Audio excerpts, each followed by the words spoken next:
Hey everyone, I'm back. My name is Swati, your English educator from Magnet Brains.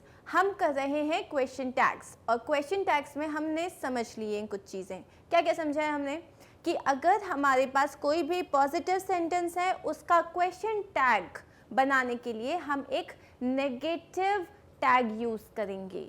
अगर हमारे पास कोई negative sentence है तो question tag बनाने के लिए हमें पॉजिटिव टैग यूज़ करना पड़ेगा. ठीक है, इसको एक बार हम फटाक से समझ लेते हैं कि अगर मेरे पास एक सिंपल सेंटेंस है लाइक वाओ. ओके, अगर मेरे पास एक सिंपल सेंटेंस है जैसे कि मेरा सेंटेंस है यू आर प्रिटी. ठीक है, मैंने एक सिंपल सेंटेंस बनाया है यू आर प्रिटी. ये एक पॉजिटिव सेंटेंस है तो इसका मेरे को एक नेगेटिव टैग बनाने के लिए अपने हेल्पिंग वर्ब को यहाँ पे लेके आना पड़ेगा. आर उसके साथ ऐड करना पड़ेगा नॉट का कॉन्ट्रैक्शन. मैं उसके साथ ऐड कर रही हूँ नॉट का कॉन्ट्रैक्शन जो है एन अपोस्ट्रोफी टी और उसके बाद मैं यूज़ करूँगी मेरा सब्जेक्ट आरंट यू और मुझे लगाना पड़ेगा एक क्वेश्चन मार्क. अगर इसी के साथ मेरा मान लो एक नेगेटिव सेंटेंस होता जैसे कि यू आर नॉट प्रिटी. ठीक है, अगर मान लो एक नेगेटिव सेंटेंस होता यू आर नॉट प्रिटी. अब ये तो नेगेटिव है तो मुझे इसके साथ लगाना पड़ेगा एक पॉजिटिव टैग. तो कुछ नहीं करना है, सिर्फ कॉमा लगाओ, अपना जो हेल्पिंग वर्ब है उसको यहाँ पे लिखो आर यू और बस क्वेश्चन मार्क. That's it. ठीक है, ये तो हमें तब यूज़ करना है जब हमारे पास हेल्पिंग वर्ब होगा. अगर हमारे पास हेल्पिंग वर्ब नहीं है तब हम क्या करेंगे. हेल्पिंग वर्ब नहीं है तब जैसे मान लो you speak well. You speak well. अब यहाँ पे मेरे पास कोई भी हेल्पिंग वर्ब नहीं है तब मैं क्या करूँगी, यू के साथ जाता है जो आपका हेल्पिंग वर्ब है वो डू. तो यहाँ पे हो जाएगा डोंट, सब्जेक्ट है मेरा यू और मैंने लगा दिया एक क्वेश्चन मार्क.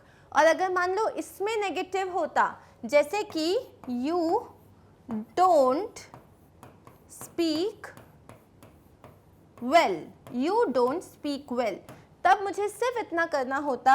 मेरा क्या है इधर पे डोंट लिखा है मतलब do not. What is don't? Don't is do not. Don't is do not. तो हेल्पिंग वर्ब क्या है डू. बस मुझे यहाँ पे अपना हेल्पिंग वर्ब लिखना है, positive helping verb along with my subject and a question mark. You don't speak well, do you? ठीक है, यहाँ क्या किया है मैंने सिर्फ जो मेरा हेल्पिंग वर्ब है पॉजिटिव हेल्पिंग वर्ब उसको मैंने लिखा along with my subject. ठीक है, एक और चीज़, अगर मेरे पास मोडल वर्ब्स हैं, मोडल वर्ब्स क्या होते हैं जैसे कि होता है मस्ट या हुआ शुड और या हुआ हैव या हुआ कैन और कुड. ये सारे जितने भी वर्ड्स होते हैं अगर ये आपका पॉजिटिव सेंटेंस में आते हैं तो क्या हो जाएगा must not you. Must not you और मस्ट नॉट का कॉन्ट्रैक्शन कैसे लिखेंगे हम, मस्ट और नॉट. ठीक है, शुड नॉट का क्या आएगा शुड और नॉट. ठीक है, हैवंट, कांट, कुडंट. ठीक है, और अगर मान लो ये नेगेटिव है जैसे कि you must not do this, must you. You should not do this, should you?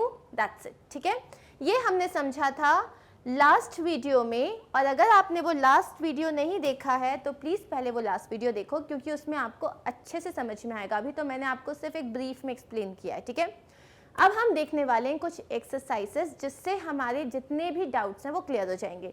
So guys let's begin. Complete the sentences with the correct question tags. Mr. McGuinness is from Ireland. अब first thing, who is my subject in this sentence? Mr. McGuinness. Now if it is a Mr. McGuinness मतलब he आएगा या she आएगा. Obviously यहाँ पे क्या आएगा he आएगा. What is my verb? मेरा verb है is. मेरा sentence positive है या negative है? My sentence is a positive sentence. तो यहाँ पे आ जाएगा isn't he along with a question mark. ठीक है, सेकेंड सेंटेंस देखते हैं. The car is not in the garage. The car isn't in the garage. What is my helping verb here? First of all, is my sentence positive or negative? I have got a negative sentence. Why? Because is not आ रहा है, तो मेरा sentence negative हुआ. मेरा helping verb है is not. और मेरी जो सब्जेक्ट है वो कार है. कार, जब भी आप कोई नॉन लिविंग थिंग की बात करते हो तो ही और शी तो लगाओगे नहीं. क्या लगाओगे? इट. क्या लगाओगे आप? इट. तो यहाँ पे क्या आ जाएगा? Is it. सिंपल आ जाएगा इज इट. क्योंकि नेगेटिव सेंटेंस है तो हम एक पॉजिटिव टैग यूज करेंगे. You are John. अब यहाँ पे आ जाएगा पहले मेरा नेगेटिव टैग और उसके साथ subject aren't you along with a question mark. क्यों? क्योंकि मेरा सेंटेंस पॉजिटिव है. ठीक है. She went to the library yesterday. अब पहली चीज, क्या यहाँ पे आपके पास सेंटेंस जो है आपका पॉजिटिव है या नेगेटिव है? मेरा सेंटेंस पॉजिटिव है. मेरा सेंटेंस में मेरा वर्ब क्या है? वेंट. मेरे पास कोई हेल्पिंग वर्ब नहीं है. मेरे पास मेरा मेन वर्ब है, वो है वेंट. मतलब मैं बात कर रही हूँ पास्ट टेंस की. और अगर मैं पास्ट टेंस की बात कर रही हूँ और मेरे पास कोई वर्ब नहीं है, हेल्पिंग वर्ब नहीं है, तो जो हेल्पिंग वर्ब मुझे यूज़ करना पड़ेगा वो हो जाएगा डिड. पॉजिटिव सेंटेंस है तो लगा दो इसमें नॉट का कॉन्ट्रैक्शन. और सब्जेक्ट है मेरे पास शी, तो ये हो जाएगा डिडंट शी और एक क्वेश्चन मार्क. कितना समझ में आया? ठीक है, एक बार और एक्सप्लेन करती हूँ. She went to the library yesterday. ठीक है. पहली चीज, सेंटेंस पॉजिटिव है या नेगेटिव है? सेंटेंस पॉजिटिव है because we are not using the word not over here. मेरा वर्ब कौन सा है? Main verb. मेन वर्ब नहीं, सॉरी, हेल्पिंग वर्ब है नहीं है.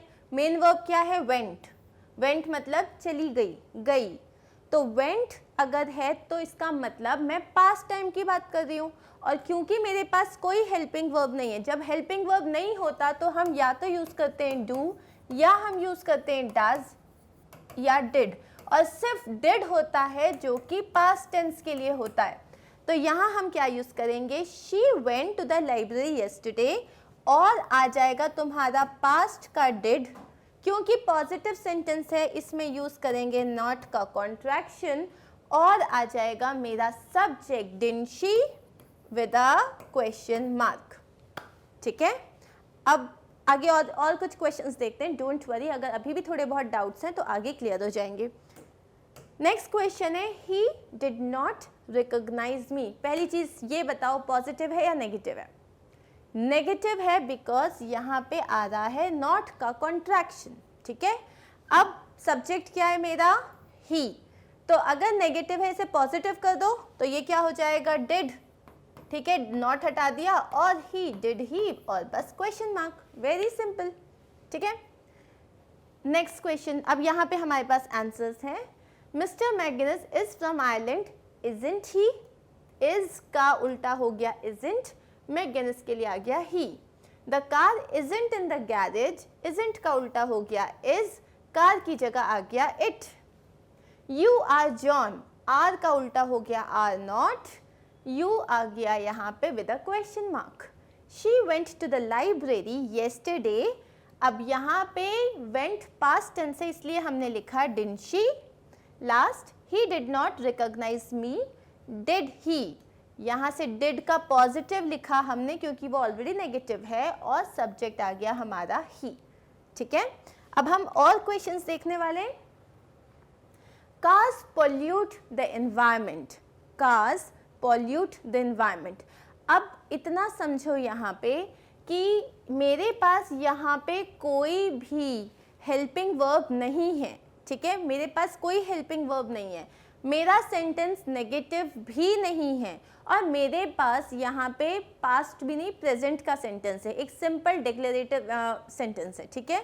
डिक्लेरेशन हो रहा है एक सिंपल सा. तो यहाँ पे मैं क्या बोलूँगी? अब क्या मैं डज लगाऊंगी या डू लगाऊंगी? क्या लगाऊंगी मैं? मुझे लगाना पड़ेगा डू. क्योंकि जो मेरा सब्जेक्ट है वो प्लूरल है. मेरा जो सब्जेक्ट है वो प्लूरल है तो इसीलिए मैं लगाऊंगी यहाँ पे डोंट ठीक है, क्योंकि पॉजिटिव है तो मुझे नॉट का कॉन्ट्रैक्शन लगाना पड़ेगा। अब कार है, नॉन लिविंग थिंग है, नॉन लिविंग थिंग मतलब इट, लेकिन क्या एक कार है? नहीं, कार्स लिखा है तो हम इट की जगह यूज करेंगे they, are don't they with a question mark. ठीक है, तो अब सेकेंड क्वेश्चन देखते हैं। Mr Pritchard has been to Scotland recently. Subject, पहले तो मुझे बताओ सब मेरी जो सेंटेंस है वो पॉजिटिव है या नेगेटिव है? कोई नेगेटिव वर्ड दिख रहा है? नहीं, so it is a positive sentence. ठीक है, दूसरी चीज, हैज है मेरा वर्ब और मिस्टर प्रिचर्ड है मेरे सब्जेक्ट, उनकी जगह आ जाएगा ही। ठीक है, प्रोनाउन यूज करना पड़ेगा मुझे, तो यहां पे क्या आ जाएगा? हैजंट, हैजंट ही। ठीक है, पॉजिटिव को नेगेटिव किया मैंने और अपना प्रोनाउन लगा दिया सब्जेक्ट की जगह पे, that's it. The trip is very expensive, the trip is very expensive मतलब ये जो ट्रिप है ये बहुत महंगा है, नहीं क्या? ठीक है, तो trip is very expensive positive sentence है, वर्ब है मेरा इज, तो लगा दूंगी मैं इजंट, और ट्रिप एक नॉन लिविंग थिंग है, मतलब इट्स अ आप ट्रिप जो है इसको वो तो बोल नहीं सकते ना कि कोई पर्सन है, आप इट्स अ एब्स्ट्रैक्ट थिंग, तो यहाँ पे आ जाएगा isn't it with a question mark. ठीक है, he won't tell a lie, won't मतलब होता है विल नॉट, वोंट का मतलब होता है विल नॉट, तो यहाँ पे क्या आ जाएगा? He won't tell a lie will he, क्योंकि मेरा नेगेटिव सेंटेंस है तो मुझे एक पॉजिटिव टैग यूज करना पड़ेगा। He won't tell her, he won't tell her, won't मतलब होता है विल नॉट, जिसमें से हमने नॉट को हटा दिया, बचा will he question mark. Last, यूग हैड अ रेड कार, यूग हैड अ रेड कार, यहाँ पे क्या है? हैड, सेंटेंस कैसा है मेरा? पॉजिटिव, तो मैं कर दूंगी हैड को हैड नॉट और यूग की जगह आ जाएगा ही और क्वेश्चन मार्क। ठीक है, सो इनके आंसर्स हम आगे देख लेते हैं।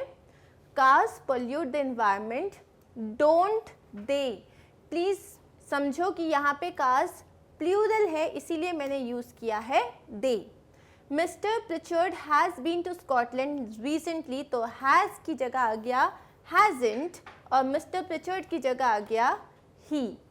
The trip is very expensive, isn't it, तो इज की जगह आ गया इजंट और द ट्रिप की जगह आ गया it. He won't tell her, won't की जगह आ गया विल और ही आ गया आपका यहाँ पे। You had a red car, had की जगह आ गया हैड, अब यहाँ पे देखो, यहाँ पे ना हैडंट ही या डिडंट ही, आप दोनों यूज कर सकते हो, कोई प्रॉब्लम नहीं है। ठीक है, सो गाइस अब हम लोग एक काम करने वाले हैं, वैसे तो पूरा समझ लिया है, मुझे लगता है कि एक चीज़ हमको समझनी चाहिए और जो अभी मैं लिखवा रही हूँ वो आपकी नोटबुक में होना चाहिए।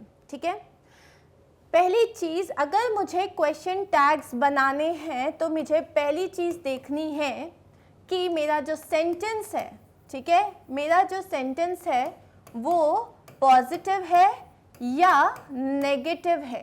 पहली चीज़, जब आपको समझ में आ जाए पॉजिटिव है या नेगेटिव है, आपको समझ में आ जाएगा आपका टैग जो होगा वो उसका ऑपोजिट होगा। ठीक है, मतलब अगर पॉजिटिव सेंटेंस है तो आपका टैग क्या होगा?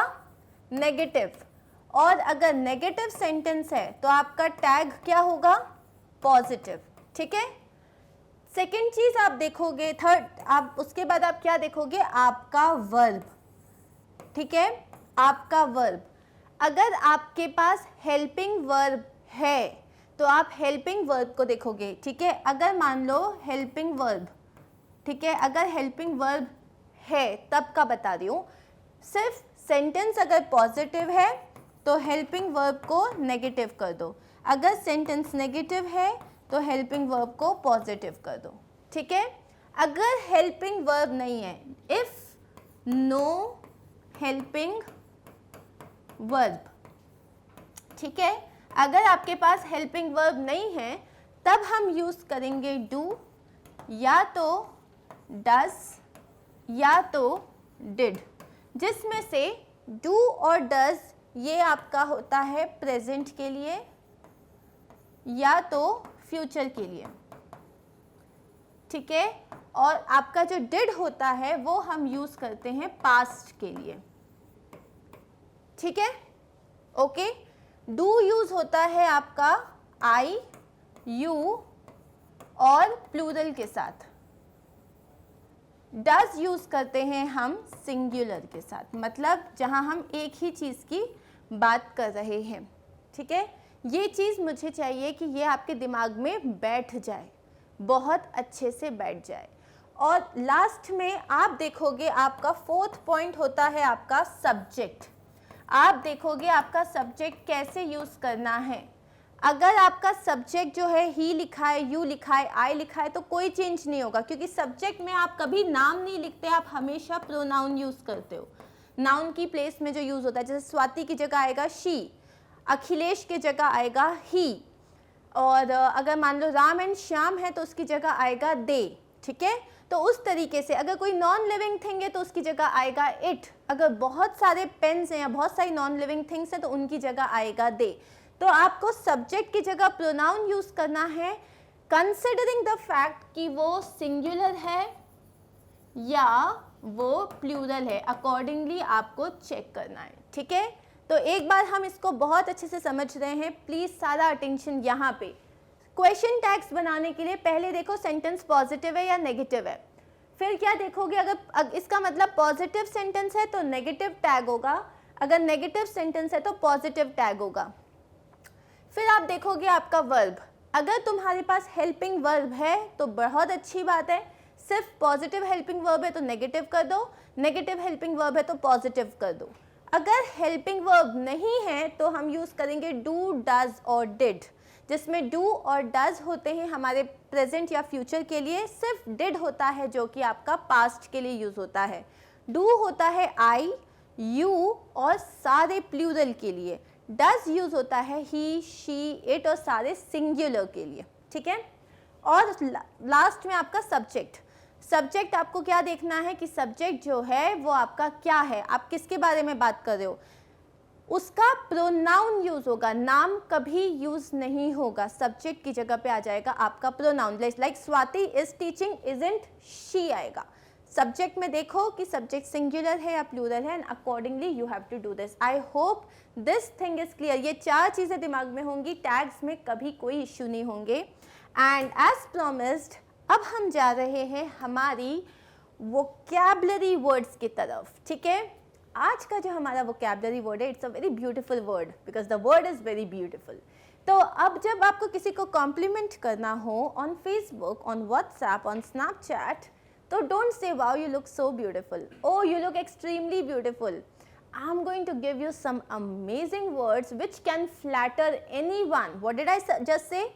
फ्लैटर।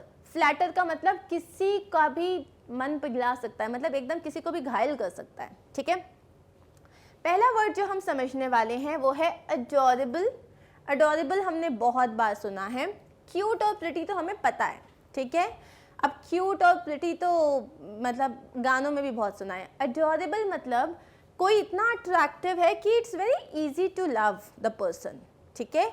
कोई इतना अट्रैक्टिव है, जैसे कि हम बच्चों के लिए कहते हैं यूजुअली दैट वाओ कितना अडोरेबल है, मतलब आप बच्चों को देखते हो आपका मन कर जाता है कि उसके साथ खेलो, उसे गोदी में लो। I am talking about very small kids here, वरना गोदी में लेना इज़ नॉट वेरी इजी। तो यहाँ पे अडोरेबल, अब हम इनको कैसे यूज़ कर सकते हैं, जैसे दोज किड्स आर अडोरेबल। अब किसी बंदी के लिए यूज़ करना है तो you can say wow you have such an adorable smile, oh you look adorable, ठीक है। मम्मा को बोल सकते हो, like suppose she is wearing a sari someday, तो आप बोलोगे wow mamma you look adorable. इसके साथ बहुत सारे और आप वर्ड्स यूज़ कर सकते हो, ये एडजेक्टिव है, ठीक है, ये डिस्क्राइबिंग वर्ड्स हैं, आप इनको डिस्क्राइब कर रहे हो नाउन को। You look so cute in that cap, you have got a pretty smile there, अरे you have got a pretty smile there too. अब है नेक्स्ट वर्ड अल्यूरिंग। एल्यूरिंग क्या होता है? एल्यूरिंग का मतलब होता है attractive in a way that it is not easy to understand और एक्सप्लेन। मतलब मैं क्या बताऊं कि तुम कितनी ब्यूटीफुल लग रही हो, मेरे पास वर्ड्स नहीं है, ठीक है, इट्स नॉट ईजी कि भाई कैसे हो सकता है कोई इतना beautiful. So that is an alluring. Alluring जो है, योर alluring smile melts my heart. मतलब तुम्हारी स्माइल इतनी प्रिटी है that it melts my heart. Nature's alluring beauty is incomparable. जब आप पहाड़ों में जाते हो, झरनों के पास जाते हो, you go to the rivers और माउंटेन्स और कश्मीर और हाँ, okay, so that alluring beauty is incomparable. Okay, या जो बारिश की जो सबसे पहली जो खुशबू आती है, जो मिट्टी की खुशबू आती है जब बारिश होती है, उस खुशबू के आगे दुनिया के सारे perfumes are incomparable because that alluring smell is wow. ठीक है, नेक्स्ट वर्ड इज एंजेलिक और डिवाइन. अब ये वर्ड से ही समझ में आ रहा है, angelic means you are comparing a person with an angel. Divine means you are comparing a person with that of a goddess, कि तुम एक अप्सरा जितनी खूबसूरत हो. It's not at all required that you use all these words only for girls. ठीक है, आप एंजेलिक जैसे आप बोल सकते हो, आप राइटिंग के लिए बोल सकते हो. अगर आप एंजेलिक बोल सकते हो, आप पेंटिंग्स, आप पोर्ट्रेट्स को एक्सप्लेन कर सकते हो. तो you have to use it. Make sure that you are very creative. अब जैसे इसके सेंटेंसेस बताओगे तो प्लीज मुझे ऐसे सेंटेंस मत, she is angelic, you are angelic. No, try to be creative, try to use a lot of words. ठीक है, my teacher has an angelic smile but a dreadful temper. मतलब मेरी teacher जो है उनकी स्माइल तो एकदम एंजेलिक है, लेकिन उनका जो गुस्सा है वो बहुत खतरनाक है. What a divine experience. इसके बाद लगेगा एक exclamation mark. What a divine experience. Suppose you went for a mountain trek. जहाँ पे आप पहाड़ों में हो, all snow capped mountains, rivers and clouds आपके नीचे हैं, and you are feeling like wow, it is a divine experience. Amazing it is. Next word is bewitching और enchanting. bewitching मतलब कोई इतना प्रिटी है, एकदम जादू की तरह. ठीक है, एज इफ कोई जादू है, मैजिकल. एन्चैंटिंग मतलब किसी ने जैसे आपके ऊपर कोई जादू कर लिया हो. जैसे होता है ना, सपोज वो मूवीज़ में दिखाते हैं, जैसे कोई आया एंड बंदे ने देखा और मुंह खुला का खुला रह गया. That is bewitching, enchanting. ठीक है, पावरफुली अट्रैक्टिव, लाइक मैजिक. अब इसके लिए हम कैसे एग्जाम्पल्स यूज़ कर सकते हैं. He kept looking at the bewitching portrait. एक बहुत अमेजिंग सी पोर्ट्रेट बनी हुई है, कोई मतलब मान लो पेंटिंग है या किसी का स्कल्पचर है, मतलब कोई अच्छी सी कोई भी किसी भी तरीके के मान लो फ्लावर्स हैं, कुछ भी है. Suppose you went to a garden full of tulips और रेड रोजेस. क्या बोलोगे? इट्स bewitching, मतलब जादू जैसा खूबसूरत लग रहा है. She is enchanting with a bewitching smile. अब what did I do here? I have used two words together. She is enchanting with a bewitching smile. Charming. Charming आप लड़कों के लिए भी यूज़ करते हो. ठीक है, very pleasant or attractive. He has a charming smile. Simple. अब है next word, classy or elegant. Suppose you want to comment on some like women जो कि आपकी कुलीग हैं, ठीक है, या वो आपकी कोई आंट हैं, लेकिन आप बेसिकली आप बहुत फॉर्मल होके बोलना चाहते हो, and she is wearing a dress और मे बी अ साड़ी, और उनका घर की बात कर रहे हो आप, तो you can say you have got an elegant house, you have got a classy house, और you have got an elegant garden. ठीक है, एलिगेंट ई से स्टार्ट हो रहा है, एन एलिगेंट आएगा क्योंकि वोवेल यूज़ कर रहे हैं हम, तो एन आर्टिकल आएगा. She will look elegant in black. जैसे कि आप किसी को सजेस्ट कर रहे हो, यार तुम ना ब्लैक में बहुत एलिगेंट लगोगी. एक्सक्विसिट. एक्सक्विसिट कहाँ यूज़ होता है? जहाँ पे हम बात कर रहे हैं कि कितना डेलिकेट काम है, जैसे कि देयर इज़ अ साड़ी और देयर इज़ अ ड्रेस और देयर इज़ अ ज्वेलरी जिसमें बहुत ही बारीक काम किया गया है. Extremely beautiful and delicate. बोलोगे दे वर एक्सक्विसिट ज्वेल लाइक पोर्ट्रेट्स. ठीक है, और you can say wow your sari is like I love the exquisite work of your sari, or I love the exquisite detailing of your painting. Exquisite का मतलब होता है जहाँ पे बहुत ही बारीक काम किया गया है, डेलिकेट काम किया गया है. ठीक है, रेडिएंट. रेडिएंट मतलब शाइनिंग, ग्लो कर रहे हो. जैसे आप बोलोगे wow what a radiant morning, जैसे कि आज की सुबह कितनी खूबसूरत है, कितनी ग्लोई है, कितनी अमेजिंग है. What a radiant morning. It is a bird with radiant green and red plumage. मतलब एक बर्ड है जिसमें ना, जैसे कुछ बर्ड्स होती है ना जिनकी जो नेक होती है वो एकदम अलग से ब्लू चमक रही होती है, आप बार बार उनको देखना चाहते हो, उनमें ग्लिटर जैसी फील आती है. ठीक है. अब है स्टनिंग. एक्सट्रीमली इंप्रेसिव और attractive. She looked stunning. Guys and girls, of course, to compliment someone, you know, if you are using the right words, then आप सामने वाले को फ्लैटर कर दोगे. ठीक है. It's very easy to please someone, क्योंकि वैसे आज की डेट में कोई तारीफ नहीं करता. और अगर आपने दिल से किसी की तारीफ की using the best of the vocabulary words, then it is very easy to please someone. ठीक है. तो next time if you want to compliment, try to use these words. The words are adorable, cute, pretty, and alluring, angelic, divine, bewitching, enchanting, charming, classy, elegant, exquisite, radiant and stunning. ठीक है. सो अब आते हैं हम हमारी last चीज़ पे, जो है कुछ प्रोनाउंसिएशन टिप्स. 2 चीज़ें हैं, समझो. फर्स्ट वर्ड है यहाँ पे डेजर्ट और डिजर्ट. अब हम जब एक रेगिस्तान की बात करते हैं तब उसकी स्पेलिंग होती है DESERT, जिसे हम प्रोनाउंस करते हैं डेजर्ट. ज का प्रोनाउंसिएशन आता है. रेगिस्तान की बात कर रहे हैं. जब मैं खाने की बात कर रही हूँ, जब हम खाने के बाद मीठा खाते हैं, जिसे हम कहते हैं डिजर्ट. डिजर्ट, वहाँ पे ज का प्रोनाउंसिएशन नहीं आता, स का आता है. Dessert, dessert. ठीक है. दूसरा होता है जब आप कभी जाते हो, आपको वो लोग बिल और जैसा देते हैं, रिसीट देते हैं, रिसिप्ट नहीं देते. P is silent. आपको देते हैं रिसीट. रिसीट देते हैं वो आपको. ठीक है. नेक्स्ट इज जब आपके ऊपर उधार होता है, उधार को कहते हैं हम डेट. DEBT को डेब्ट नहीं कहते, उसे हम कहते हैं डेट. अब आज तो खैर वेडनेसडे नहीं है, लेकिन वेडनेसडे कभी नहीं होता. ठीक है. हम कहते हैं वेडनेसडे. डी साइलेंट होता है, वेडनेसडे. एंड लास्ट है, आप किसी को जब बेरी करते हो, बरी नहीं करते. प्लीज याद रखो, कभी भी आप बरी नहीं करोगे, आप करते हो बेरी. बेरी करोगे आप. ठीक है. So these were some of the pronunciation tips. I hope you enjoyed the session. I'm going to see you in my next video where we are going to talk all about nouns. ठीक है. Nouns, noun के types, उनका formation कैसे होता है, cases पढ़ने वाले हैं हम, everything about nouns. So right from the beginning till the advanced stage. So guys, hope you enjoyed. कोई भी doubt होता है comment करो. I'm going to see you in my next video. तब तक के लिए stay tuned, stay connected, take care of yourselves. Bye.